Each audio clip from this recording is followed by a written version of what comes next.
What is going on, everyone? Welcome back to this week's installment on The Lake Show, and I really appreciate you making me a part of your day again. Bear with me, guys. I'm very, very, very tired today. I'm sorry if it seems like I'm a little groggy, a little off today. I'm just very exhausted. I haven't been sleeping well at all since I started working. That long drive is killing me, to say the least, but I really appreciate you all making me a part of your day again. Last week, I talked about everything going on with the San Francisco 49ers situation and Brock Purdy a little bit, Brandon Ayuk demanding a trade, and how that's going to affect the 49ers, going forward into this 2024-2025 NFL season. I also talked a little bit about Caitlin Clark from the WNBA, even though I've never talked about WNBA ever in my life until she started, balling out and when she came into the league in the past couple months. So that was a fun episode to record. I will talk a little bit about one thing going on in the Olympics, but other than that, I'm not really going to talk about everything or anything that went on in the Olympics. We all know what we saw in the opening ceremony.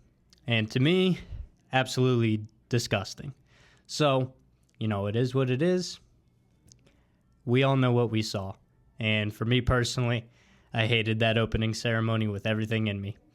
I'm not going to go too much on a rant about all that. I'll probably save that for an episode. Maybe, probably when I have someone else on. I think that would be a fun topic to discuss, even though, in a way, it disgusts me.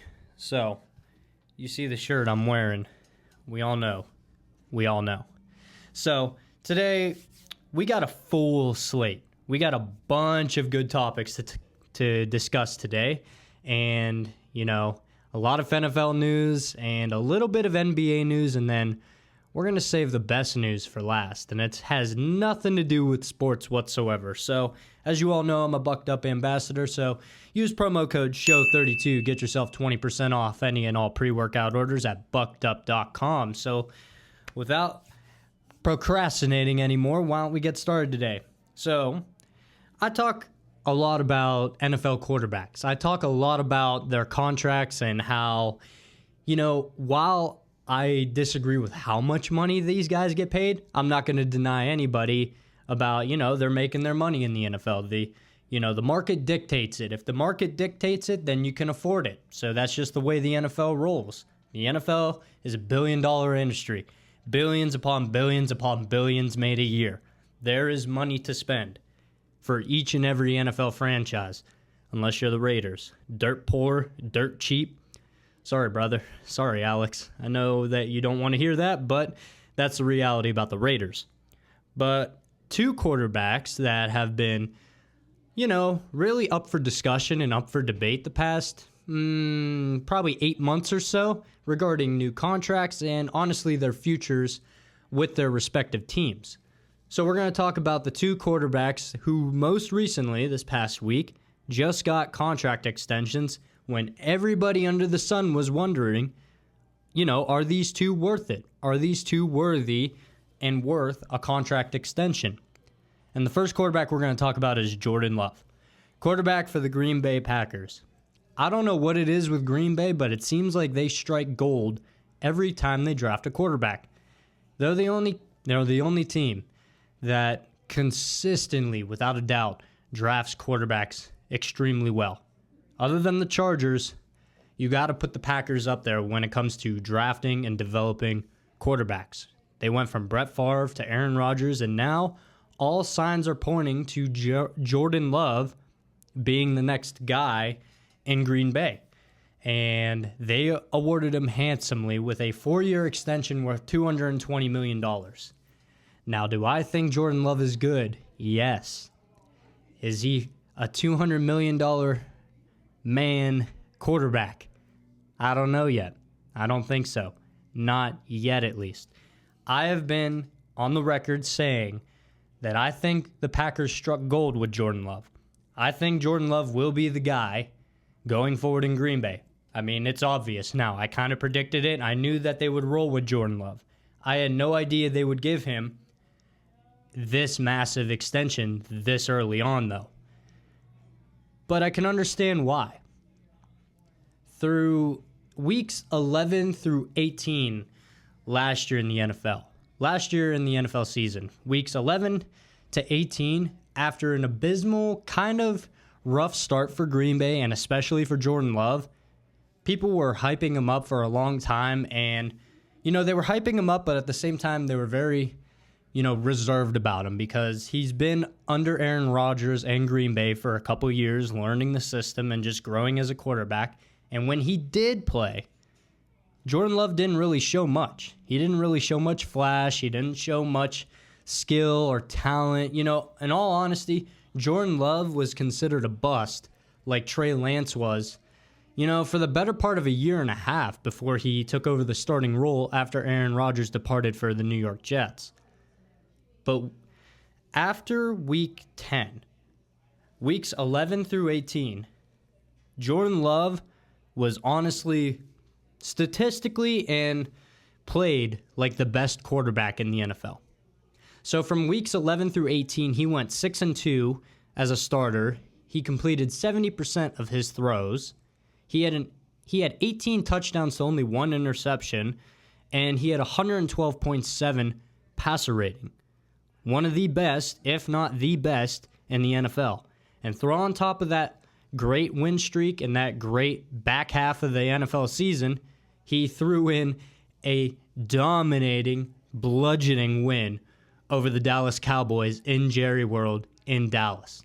Handed the Cowboys a massive, massive home upset loss with the youngest team to make the playoffs from an age standpoint. This was the youngest team to make the playoffs, I believe, since the 1970s, like a 1970s Buffalo Bills team. Either way, thoroughly impressed with what Jordan Love did over that stretch towards the back half of last year. And he also had the 49ers, the eventual NFC Champions, on the ropes.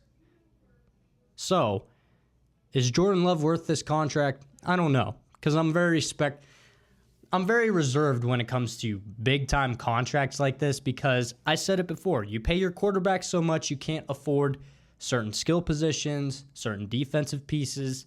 It's a constant balance act when it comes to paying your quarterback and when it comes to paying skill position players, weapons, receivers, running backs, tight ends, offensive linemen, and defensive personnel. It's a constant teeter-totter. It's a constant balancing act in the NFL when it comes to paying your quarterbacks and paying the rest of the NFL roster that you currently have. But I understand why Jordan Love was paid this much. I believe that Green Bay is paying him for his potential that he is currently showing, though. Jordan Love, for all intents and purposes, he's trending upward, no matter what. Right now, he's trending upward. The next quarterback we talk about, I don't know. I have mixed feelings on him. But right now, is he technically worth it? No, I don't think anybody's worth $200 million a year. But the market dictates it, so it's okay. Is Jordan Love a $200 million quarterback? Well, now he is, and I think he has a lot to prove and a lot to work up to be worth that contract. He had a terrific back half of the season, but that's just the problem. The problem lies there, though, for me. He had a great back half of the season. Again, 6-2 record, 70% completion percentage, 18 touchdowns, 1 pick, and 112 passer rating. So, yes, he played like an all-pro the back half of the season. I just need to see more.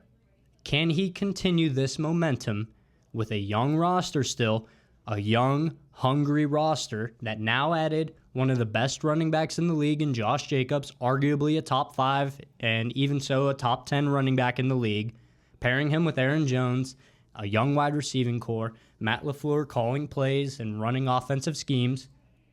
Jordan Love and the Packers are primed and ready to actually do some more damage in the NFC. It would please me so much to see the Packers just bludgeon the Cowboys again in the wild card or in the divisional round. That would just make my day. But Jordan Love, 4 years, $220 million. Is he worth it? We're about to find out in a couple months at the start of this 2024 NFL season.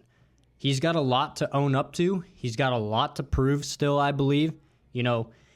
8 starts, 8 good starts, 8 quality starts isn't necessarily enough to sway me in one way or the other when it comes to whether a quarterback is worth that contract or not. Now, I've been on the record stating that Baker Mayfield was worth his $100 million contract. But I've seen more out of Baker Mayfield throughout his career so far than I've seen out of Jordan Love. Now, I know Baker's been in the league a little bit longer, but still, the same principle applies. I've seen what Baker can do. I've seen what Baker has done. I just need to see a little bit more from Jordan Love. I think by Thanksgiving this year, maybe even a little bit beforehand, we'll know for sure whether Jordan Love was worth the contract extension that Green Bay gave him. Again, 4 years, $220 million. We're going to find out whether Jordan Love or not, whether he can live up to his hype and potential that clearly Green Bay sees in him. So the other quarterback we're going to talk about right now is the quarterback from the Miami Dolphins, Tua Tagovailoa. He got a contract extension worth 4 years, $212.4 million. Now, when it comes, I will make the argument that I would pay Jordan Love right now over Tua. That might be a hot take. But again, here's my comparison when it comes to this. I've seen what Tua can do, and I've seen what Jordan Love can do. Jordan Love has one of the youngest rosters in the NFL, some of the youngest skill position players, and, they weren't necessarily looked at as a good playoff team when they went into the wild card round against Dallas. Now, Dallas chokes. We all know that. That's just the Dallas norm nowadays. But you see what I mean when I say Jordan Love, the expectations for Green Bay were not that high with Jordan Love. Tua, on the other hand, his team has Super Bowl potential. The defense got hurt a lot last year. I understand that injuries happen in the NFL. It's inevitable. It's football. But Tua's contract, this is like a where do you go from here sort of contract, if it didn't work out. There were already doubts about Tua Tagovailoa being the future of the Miami Dolphins. Obviously, he's already dealt with some injuries, serious concussion injuries, just worrisome overall, that you just don't want these injuries for your starting and your franchise quarterback. But it's clear that, they see enough in Tua that they're willing to extend him for another 4 years. And I believe $168 million of that is fully guaranteed, which is very interesting to me because what has Tua really proved that he is worth that kind of contract? 4 years, $212 million. So the new $200 million men, Jordan Love and Tua. Who deserves it more? Right now, I would say Jordan Love. Because I think Jordan Love elevates his team, whereas Tua is elevated by his team. If you look at Tua's offense and coach and everything, obviously all quarterbacks and all offenses benefit from having an offensive play caller and an offensive head coach in an offensive-driven league. We all get that. That argument has been dumbed down to death, but here's the reality of it. I feel Jordan Love elevates his team, rather the Miami Dolphins elevate Tua in a way. Tua, I don't think, can take them over the top, whereas eventually Jordan Love may be able to take Green Bay over the top. I know it's early still, so the jury's still out on that. But if you look at Tua's offense compared to Jordan Love's, Jordan Love right now has Josh Jacobs, a solid young offensive line, young receivers including Christian Watson, whereas Tua has a great offensive line, an okay one at the very least, but probably has the best duo wide receiver combo in the NFL. The two speed demons, Tyreek Hill and Jalen Waddle. Also a solid slot receiver in Braxton Berrios, running back Davon Achane, and a solid defense, when healthy, one of the best units in the entire NFL. So Tua, he had a 70% completion percentage last year, 4,600 yards, 29 touchdowns, 14 picks, and a passer rating of 101.1. So he has good numbers, Pro Bowl, All-Pro level numbers. Those 14 picks are concerning to me, to say the least. But how much of that is Mike McDaniel's play calling? How much of it is the fact that he has Tyreek Hill and Jalen Waddle, two receivers in the NFL that nobody can catch? Not a DB can cover them, and not a linebacker can cover them, nor a safety. Nobody can cover Tyreek Hill or Jalen Waddle one-on-one. They have to bracket them the entire time. And, those two are just unguardable, just based off pure speed. Braxton Berrios, you have a great possession receiver. You have Davon A-Chain coming out of the backfield. He can run, he can catch. You have a solid offensive line and a defense that, makes 1,000,001 sacks, it seems like, whenever they play in big games, at least for me when I watched them last year. But if you look at all the weapons Tua has, shouldn't we expect more from the Dolphins, especially Tua? Now, the stats speak for themselves. Stats are stats. But I like to look at big-time games and big-time moments. Tua shrunk against Buffalo in the playoffs. Jordan Love elevated his game against the Dallas Cowboys. Is it that far-fetched to think that Mike McDaniel is one of the main reasons that Tua is succeeding? I don't think it's that far-fetched. So, in a way, you better hope that Tua stays healthy, first of all, and that he, cuts down on the interceptions and upgrades in the touchdowns. That's obvious.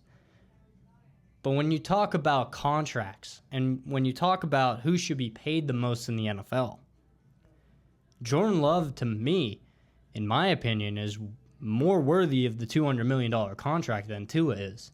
Like I said, Tua is elevated by his team. Jordan Love elevates the Packers. There's a big difference. If you threw Jordan Love and Tua Tagovailoa on opposite teams, I think there's a lot of things that would be different. I could be wrong, but is it that far-fetched to even give it a train of thought that Tua is elevated by the Dolphins, whereas Jordan Love, it seems to me, even though it's early with minimal starts, elevates the Packers? Especially in that playoff game against Dallas, on the road, not an easy place to play in the NFL, in the playoffs especially. Yeah, Jordan Love, to put it straight up, whooped Dallas's ass. He kicked Dak Prescott all up and down the field. That defense had no answers whatsoever for Jordan Love and the Packers. Mike McDaniel and Tua could not win a road playoff game against the hurt, injury-riddled Buffalo Bills. Now, I know Miami was injured going into that game. I know that. But you got to give me something if you're Tua. I haven't seen much from Tua that warrants that kind of contract. Same thing that I said about Trevor Lawrence. One playoff game doesn't cut it. I get it. He's great off. His talent and his potential is off the charts. But one playoff game, that really matters that much? I feel like that should, really be taken into consideration when it comes to the people who surround you, your coaching staff, everything. I feel like everything needs to be taken into consideration when it comes to that. So right now, you have two quarterbacks who have reached the $200 million mark in the NFL, Tua Tagovailoa and Jordan Love. So we'll see whether those two are worth their contract and worth the hype and basically worth their potential. So we'll see in the near future whether they were worth those contracts. But I will say I think one quarterback has the nod right now and one quarterback is, kind of treading water almost and walking on eggshells. So I understand for both teams they had to get a deal done because the Packers are too good to get one of those top 5 or 6 draft picks in the NFL, and the Dolphins are too good to get a high draft pick. So in a way, you're kind of stuck in. I understand they had to pay both of them, but I feel like one is more deserving than the other. All right, so we're going to move on. There's a lot of pressure that goes on quarterback's shoulders to, really stand out during the NFL season. They're the team captains. They're the leaders in the locker room. They're the ones who are leading their teams through the fire to the Super Bowl, So a lot of pressure goes on the shoulders of a quarterback. So I've identified some quarterbacks, about 10 or 11 quarterbacks we'll talk about. I'm giving you my pressure level for those quarterbacks. So going into this upcoming NFL season, how much pressure is on these quarterbacks to deliver and be productive in the NFL? How much pressure is on their shoulders exactly? So small, low, medium, and high. I rate it on that 3 scale. There's one quarterback who breaks the scale of how much pressure is on his shoulders, in my opinion. So let's get started. The first quarterbacks, I'll do both of them because they're on the same team, Russell Wilson and Justin Fields for Pittsburgh. So Russell Wilson, in my opinion, has high pressure on his shoulders, and then Justin Fields has medium pressure on his shoulders. Now, for Justin Fields, the medium pressure comes from the fact that he probably most likely will not start the NFL season. More than likely, it depends on how Russ does. He will be thrusted in maybe after the first bye week, and then will play the remainder of the season. So just, medium pressure. He's there to learn right now, in my opinion. I think Tomlin, while I think the quarterback situation and the quarterback battle is wide open right now, I do think Mike Tomlin will lean with Russell Wilson to start because of the experience, because he's a veteran, former Super Bowl champion. We get all that. He's not what he used to be, but, he's better than nothing. He's better than Kenny Pickett. Anything is better than Kenny Pickett. I'm sorry. I was hyped about him for a long time, but he's just no good. But why do I think there's high pressure on Russell Wilson? Well, he still wants to prove that he's a starting caliber quarterback in the NFL. If you look at his time in Denver, it was abysmal.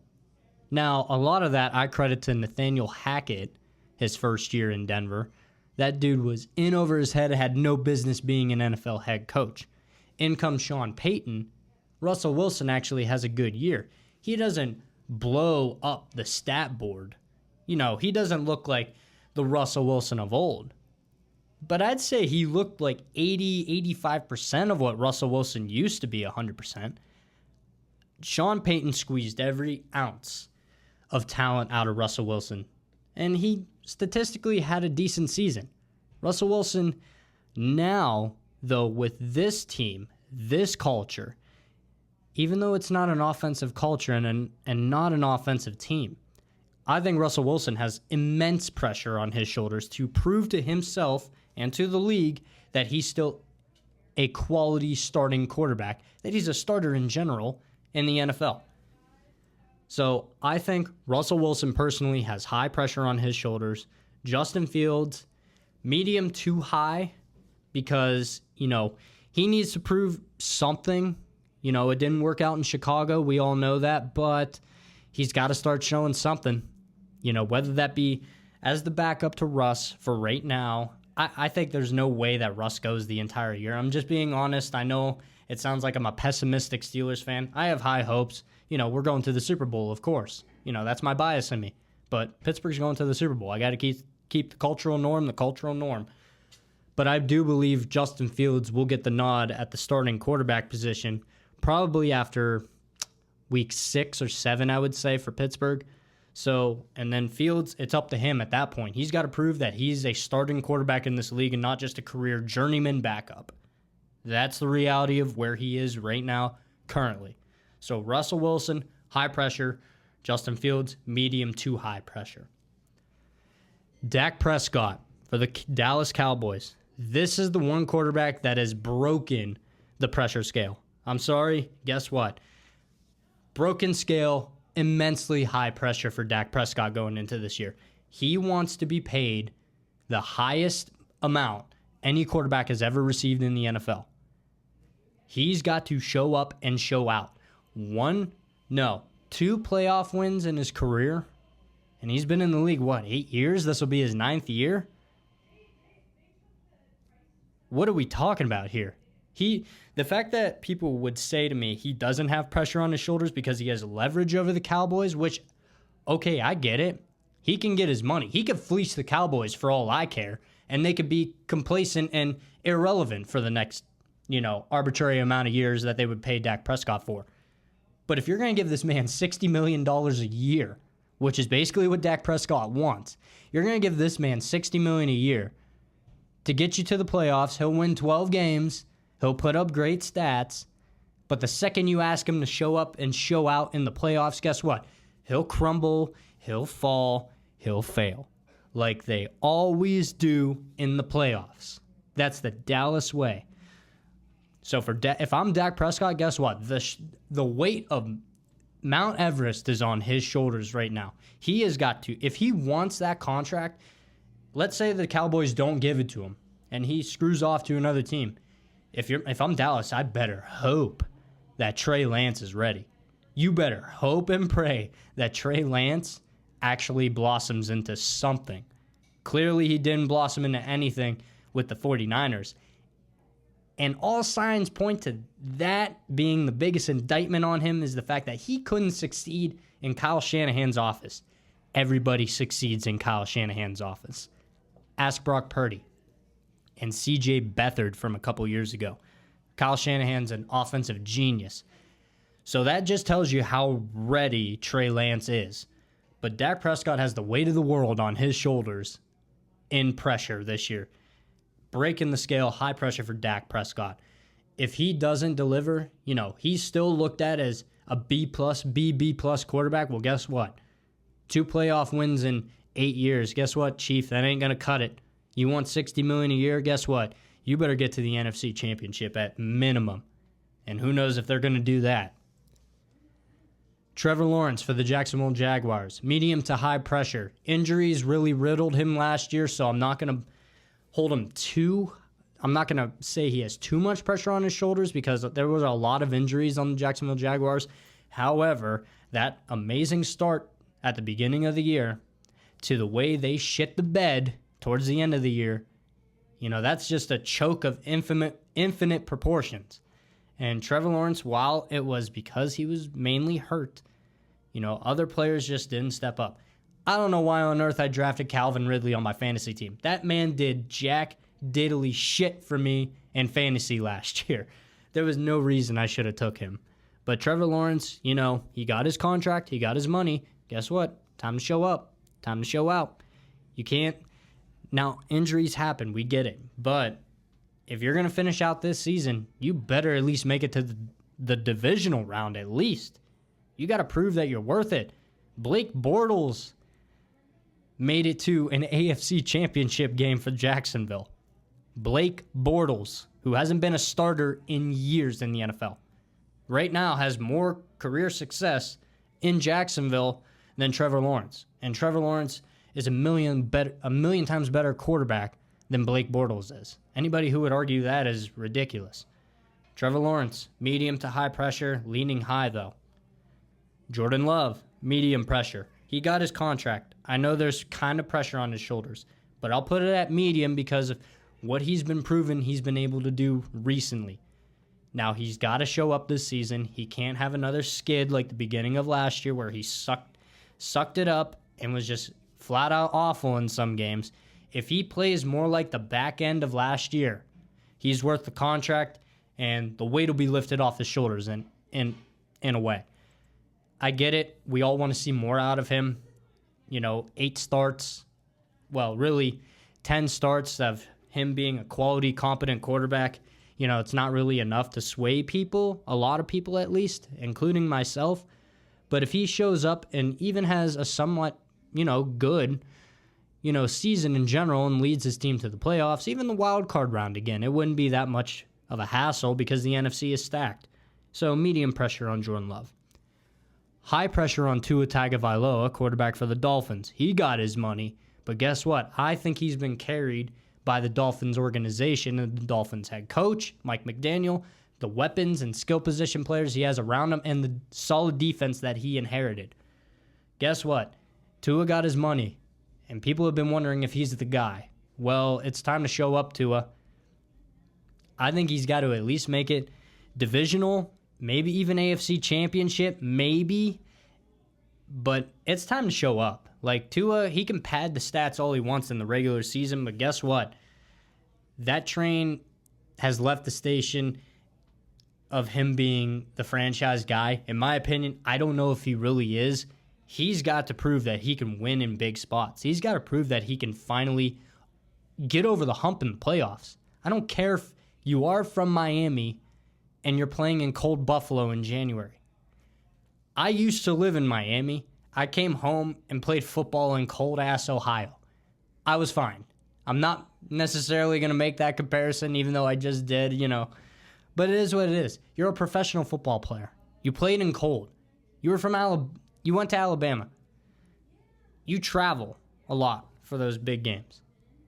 I don't think the cold of Buffalo should be the biggest deterrent as to why Tua can't get over the damn hump.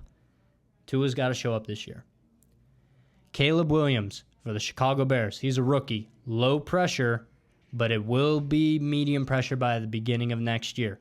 You got Keenan Allen. You got Rome Odunze. You got a solid running back. You got a solid offensive line and a revamped defense. You are looked at as the savior of Bears football. This might be the best Bears talented quarterback.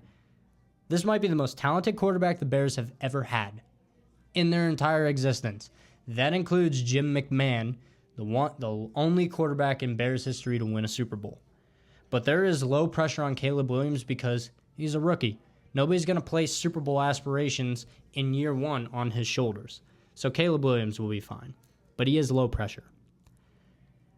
Another high-pressure quarterback, Daniel Jones for the New York Giants. You have to prove something this year. By Thanksgiving, even a little bit beforehand, if this man is 4-8, 4-7, I think he's getting benched. He's not worth $40 million a year. I was highly against Daniel Jones getting a contract extension. I get it if you're the Giants, you didn't really have another option. Then why the hell did you sign Tyrod Taylor? I would take Tyrod Taylor over Daniel Jones. He's a veteran and has been in the league longer. Daniel Jones hasn't proven shit.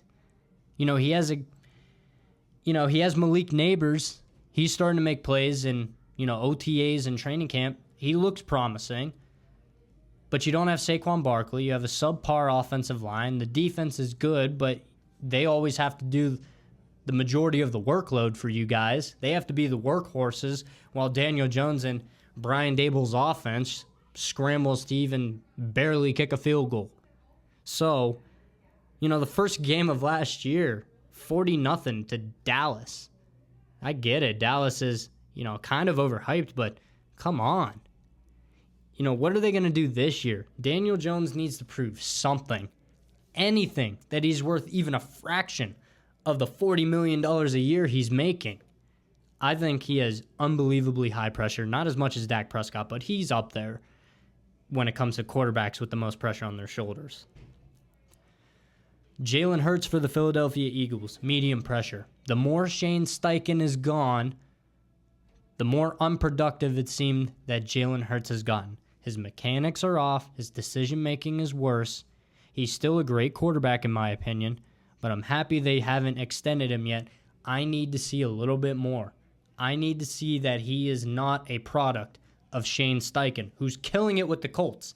Shane Steichen with Anthony Richardson, you watch. The Colts are going to be formidable real soon. I would bet my life on that one. The Colts are going to be very, very, very interesting with Jonathan Taylor and Anthony Richardson. But Jalen Hurts, he's still a superstar in my opinion. He has Devontae Smith, A.J. Brown, Saquon Barkley now, a solid offensive line even though they lost Jason Kelce. The Eagles are still a formidable Super Bowl contender in my opinion. Now, if he makes a deep run again, he can't lose to the Buccaneers like he did last year in the playoffs. He can't. That's just unfathomable. He can't do that again. So I think I would still say there's medium pressure because the schedule kind of lines up for them. I think the Eagles will have a bounce back year. And I think Jalen Hurts, he'll be fine. But if he doesn't, going into a contract year eventually, he's going to have high pressure on his shoulders. Lamar Jackson for the Baltimore Ravens. High pressure. Simple. One thing that holds him back. Win more playoff games. That's it. And the next three quarterbacks, I have the same issue with. All of them have high pressure. Lamar Jackson, Justin Herbert, Josh Allen, Brock Purdy. All of them have high pressure on their shoulders. Lamar has got to prove that he can win in the playoffs for once. No more of this skidding by, getting to the divisional round, and nearly getting to the AFC Championship and nearly getting to the Super Bowl. No more of that. He's got to prove that he can actually win the big game. He's got to prove that he can get to the big game. Someone's got to dethrone Mahomes. The only one who's consistently done that is Burrow when he's healthy. Justin Herbert. As much as I don't think any of it is his fault going on in Los Angeles with the Chargers. You know, the Spanos family, stingy, but not really. Getting Jim Harbaugh was the best decision that this organization has made from a coaching standpoint in a long time. Justin Herbert, the only reason I say he has high pressure on his shoulders, guess what? It's time to win. It's time to win games. No team in NFL history, at least in my lifetime, other than the Browns, blows more close game leads and misses more field goals to win games than the LA Chargers. It's time to put up or shut up. Get to the playoffs for once. Justin Herbert, please get to the playoffs again. Please. Josh Allen, I don't think I need to say much on why he has high pressure on his shoulders. This man cannot beat Mahomes whatsoever. This man just cannot overcome Patrick Mahomes. He can't. It's time. Allen, the loss of Stephon Diggs is tremendous, and, you know, it's unfortunate, and I don't think the Bills' offense is going to be any good. At least not as good as they were. But Josh Allen has to prove that he can beat Patrick Mahomes in the playoffs, even in the regular season. Allen has to prove that he can win more big games in the playoffs. Brock Purdy, the only reason I say he has high pressure on his shoulders is because he will eventually want a contract extension. Well, you better show up and show out this year. I think if Brock Purdy goes back to the NFC Championship or to the Super Bowl, I will finally acknowledge that he is a franchise quarterback. But right now, as it currently stands, he hasn't done anything that Jimmy Garoppolo hasn't done for this organization. He hasn't done anything that Jimmy G has done. Jimmy G got them to a Super Bowl, I believe, and 2 NFC championships. Brock Purdy got to 2 NFC championships and a Super Bowl. They both lost Super Bowls. Jimmy G and Brock Purdy, for all intents and purposes, are the same quarterback right now in the current situation. The reality for Brock Purdy is he's got to show up, finally, and keep proving, me and everybody else wrong when I say that the 49ers elevate him, which I firmly believe they do. The 49ers, like I said weeks ago and will continue to say, from top to bottom, they're easily probably the best NFL roster on the planet. Top to bottom, coaching staff, front office, offensive line, weapons, defense, special teams, everything. 49ers really don't have a weakness. Their biggest weakness is quarterback, because I think Brock Purdy is limited. So he has high pressure on his shoulders simply for the matter that now Brandon Ayuk is going to be gone. I don't know if he's going to be as productive. Ayuk was a very important piece to all them teams and all those wins. So those are my quarterback pressure levels. We're going to talk a little bit about NFL holdouts. CeeDee Lamb's holding out for the Dallas Cowboys. I knew this was coming. You have to pay CeeDee Lamb. This is where the Dallas Cowboys screw themselves. They didn't pay Micah Parsons, but they don't need to yet. But he's going to want to be paid. Micah Parsons, CeeDee Lamb, and Dak Prescott all want to reset the market at their respective positions. Micah Parsons wants to be the highest paid defensive player of all time. CeeDee Lamb wants to be the highest paid non-offensive player of all time. Non-quarterback offensive player of all time. And Dak Prescott realistically wants to be the highest paid quarterback in history. You cannot keep all three. So what do I think personally that this holdout is saying? You got to pay him because you don't have any other offense without CeeDee Lamb. Your running back room is the worst in the NFL, probably by a country mile. You have old Zeke Elliott, Deuce Vaughn, who's going into his second year from Kansas State and barely saw the football field last year, and I don't even know who else is in their backfield. You got one good star receiver, and I will admit he's a star, CeeDee Lamb, and you do have one of the top 3 pass rushers in the NFL in Micah Parsons. Someone's got to get paid, and unfortunately, I don't think Dak Prescott is the one to get paid because the Cowboys need CeeDee Lamb. Without him, Dak Prescott has nobody to throw to. The season will be a train wreck. And then other holdouts, Hassan Reddick, a defensive end for the Jets. You knew he had baggage coming in from Philly. You knew he had baggage. Why you wouldn't renegotiate a contract before you brought him over, I have no clue. And Aaron Rodgers being Aaron Rodgers, not showing up to training camp yet again. The Jets are the most dysfunctional organization in football. Not Cleveland, at least not anymore. And not the Raiders, because they at least, they attempt to win games. They just don't do anything right. So a little bit on the NFL holdouts. I'll talk slightly about the Lakers. If I'm a Lakers fan, which I am, but if you're a Lakers fan, watching the Olympic Games, watching Anthony Davis and LeBron should make you sick. They are leading all statistical categories for the USA Olympic team, and yet they can't get past the first round in the NBA playoffs. This just goes to show you that the Lakers have so piss poorly handled their roster situation. Looking at LeBron and AD dominate in the Olympics is the biggest indictment on the rest of the Lakers roster. I've said it multiple times that everybody else on the Lakers is a rotational piece that's a starter. None of those guys would start on any other NBA team in the league other than probably the Charlotte Hornets. That's it. Or the New Orleans Pelicans. And even that's a stretch. Or the Detroit Pistons. You get what I mean. AD and LeBron are dominating. You have 2 fundamental pieces right there. They're going up against the best players in the entire world. And they do that on a regular basis. They are championship level players. They overachieved. The Clippers were at full strength. Everybody in the West was at full strength when the Lakers won their title. Now, I get it. It was in the bubble. But those 2 showing out in the Olympics is the biggest indictment on the rest of the Lakers front office, Jeannie Buss, Rob Pelinka, and the rest of the Lakers roster.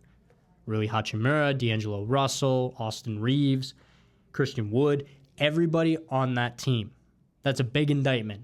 There's no reason the Lakers shouldn't be contending for titles, especially with LeBron playing this good and Anthony Davis playing this good. You have 2 fundamental championship pieces on your team. All you have to do is fill it out with the proper pieces. They can't do it. They can't land free agents. They can't sign the correct players. They have rotational players playing as starters. They have good 4 and 5 guys who are starters with LeBron and AD. That's not going to win you titles. So if I'm a Lakers fan, which I am, and if you're a Lakers fan out there, watching the Olympics, watching AD and LeBron dominate on the world stage should make you sick for the rest of the Lakers offense and roster. It's pitiful. So we're going to talk about one more thing, and it doesn't have to do with sports. We're going to talk about this.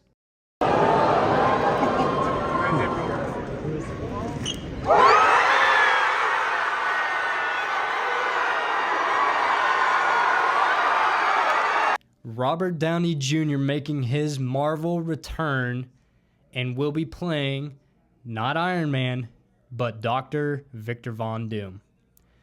So Robert Downey Jr. coming back to the MCU in Avengers Doomsday, and he will be playing Dr. Doom. Now, there are mixed reactions from this. There are a bunch of mixed reactions for this. Me personally, I like this direction because Marvel needs to swing for the fences. Marvel has been realistically shitting the bed for a couple years now. The last great Marvel movie, in my opinion, and Marvel project was Spider-Man No Way Home. That was the best Marvel project in recent memory. But here's why I'm hopeful for the Robert Downey Jr. signing and casting of Doctor Doom. You have a multiversal series now. We've seen multiple Doctor Stranges face off at the same time. In Multiverse of Madness, we saw Doctor Strange and Doctor Strange go head-to-head against each other. Is it that far-fetched to believe, yeah, you have Victor Von Doom, Robert Downey Jr., Doctor Doom now. What if Doctor Doom went up against Iron Man in Avengers Doomsday or Avengers Secret Wars coming out in a few years? Is it that far-fetched to believe that, maybe Robert Downey Jr. will come back as Iron Man? Maybe they're keeping that a secret. Wouldn't it be cool? We saw Benedict Cumberbatch, Doctor Strange, face off with Benedict Cumberbatch, Doctor Strange in Multiverse of Madness. I feel like that the Russo brothers, which thank God Marvel brought them back to direct these two movies. The Russo brothers directed Winter Soldier, Infinity War, Endgame, probably 3 of the 5 best Marvel movies to ever come out so far. So it makes sense to bring those two back to be the directors of Avengers Doomsday and Avengers Secret Wars. I love this casting because of how fantastic Robert Downey Jr. is as an actor. Now, I know people are going to associate him with Iron Man. Here's the thing. Iron Man, we put that story to bed. Robert Downey Jr. finished that story arc. He finished it. This is a character that hasn't even been introduced yet in the entire MCU. Doctor Doom has not been introduced yet. So it makes sense. Why not? This is the biggest risk reward that Marvel is going to do. This is the biggest risk reward. Ultimate payoff, but high risk. I think it'll work out. I really do. I'm excited about it. I think it's a great casting. I think it's a great hiring. Now, ever since I was really looking forward to the Kang Dynasty, and I was really looking forward to Secret Wars with Kang the Conqueror, but I understand why Marvel is pivoting to Doctor Doom. Now, we saw in a little clip Galactus in the upcoming Fantastic Four movie. For the longest time, I've been saying that Galactus would be the be-all, end-all. Maybe. I don't know. But it makes sense that the new Avengers movies, and the upcoming storylines for Marvel would revolve around Doctor Doom. Marvel has been missing the next Thanos-level threat since Endgame, and Endgame came to an end. So I personally love the hire. I love the casting. It's a hot take, I know, but I think, we have to just wait and see, guys. Don't be so quick to jump to conclusions and say that this is a terrible casting. We haven't even seen him voice act yet for Doctor Doom. We haven't even seen footage of him in the Doctor Doom costume in the movie yet, or any of the movies. We haven't even seen a damn trailer, and we're not going to for at least a year or two. So be patient. I think Robert Downey Jr. coming back as Doctor Doom is the best, the best pivot Marvel could make at this moment in time. So we'll have to wait and see, but personally, I think it's going to be a hit. Robert Downey Jr. back in the MCU as Doctor Doom. And that's going to wrap it up this week on The Lake Show, everyone. I really appreciate you all making me a part of your day. Be sure to like, subscribe, share with your friends, leave some comments down below. I'm your host, Dominic Lako. God bless.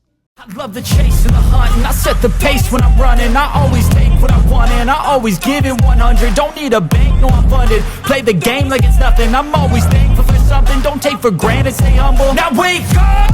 It's time to look at the enemy. Look